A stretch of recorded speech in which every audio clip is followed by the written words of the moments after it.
નડિયાદ નગરપાલિકાએ સરદારની પ્રતિમા પાસે કાંસની સફાઈની કામગીરી આરંભી। કાંસ પરની દુકાનોને વહેલી તકે દુકાનો ખાલી કરવા અપાઈ સૂચના। નડિયાદમાં છેલ્લા કેટલાય મહિનાઓથી કાંસની સફાઈને લઈને અનેક વિવાદો સામે આવ્યા છે। નડિયાદ ખાતે આવેલ સરદાર ભવન પાસે આવેલી દુકાનોમાં એન્જિનિયર દ્વારા તપાસ કરવામાં આવી। જોવા જઈએ તો કાંસ 5 ફૂટથી વધારે સાફ્ટ નીચે જતી નથી। આમ તો કાંસ 8 ફૂટ જેટલો છે, પરંતુ જે પાણી છે તે અડધો ફૂટ કાંસમાંથી પસાર થાય છે, જેને કારણે આગળ રહીશોને હેરાનગતિ થાય છે। નડિયાદ નગરપાલિકાના એન્જિનિયર દ્વારા મેન્યુઅલી કરવાની હાલ કોશિશ કરી રહ્યા છે, પરંતુ જો મેન્યુઅલી આ કાંસની સફાઈ નહીં થાય તો મશીનો દ્વારા પણ આ સફાઈ વહેલી તકે કરવામાં આવશે, જેથી દુકાનદારો અને રહીશોને વરસાદી પાણીનો માર સહન ન કરવો પડે। મારું નામ ચંદ્રેશ ગાંધી છે। નગરપાલિકામાં એન્જિનિયર તરીકે ફરજ બજાવું છું।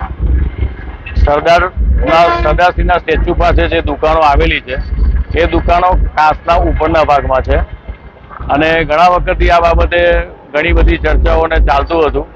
અમે રૂબરૂમાં આ બાબતે કાંસ ઉપર જુદી જુદી કામગીરી કરેલી છે। દુકાનો નીચેના કાંસની અંદર પુષ્કળ પ્રમાણમાં ફિલ્ટ્રેશન છે એવું અમે નાનકડા મેનહોલથી ઓબ્ઝર્વ કરેલું હતું અને આજ રોજ અમે લોકોએ એ મેનહોલને થોડાક મોટા કરી અને ગણ અને સાફ્ટિંગથી એની ડેપ્થ ચકાસવાનો પ્રયત્ન કર્યો તો બહુ ક્લિયર દેખાય છે કે 5.5 ફૂટથી વધારે સાફ્ટ નીચે જતી નથી। અમારા કાંસની ઊંડાઈ 8 ફૂટની છે, એટલે ટેકનિકલી જોવા જઈએ તો લગભગ 5 થી 5.5 ફૂટ જેટલું સિલ્ટેશન એની અંદર ક્લિયર દેખાય છે।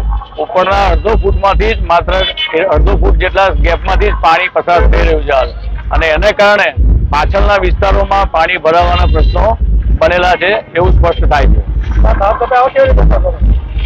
આ સફાઈ અમે મેન્યુઅલી કરવાનો પ્રયત્ન કરીશું અત્યારે, પણ જે પ્રકારનું સિલ્ટેશન અમે ઓબ્ઝર્વ કર્યું છે એ જોતા હાર્ડ ટાઈપનું સિલ્ટેશન છે, એટલે અમારે જેસીબી પ્રકારના સાધનોનો ઉપયોગ કરી અથવા તો એવી મશીનરીનો ઉપયોગ કરી અને અમારે આ કામ કરવાનું થશે।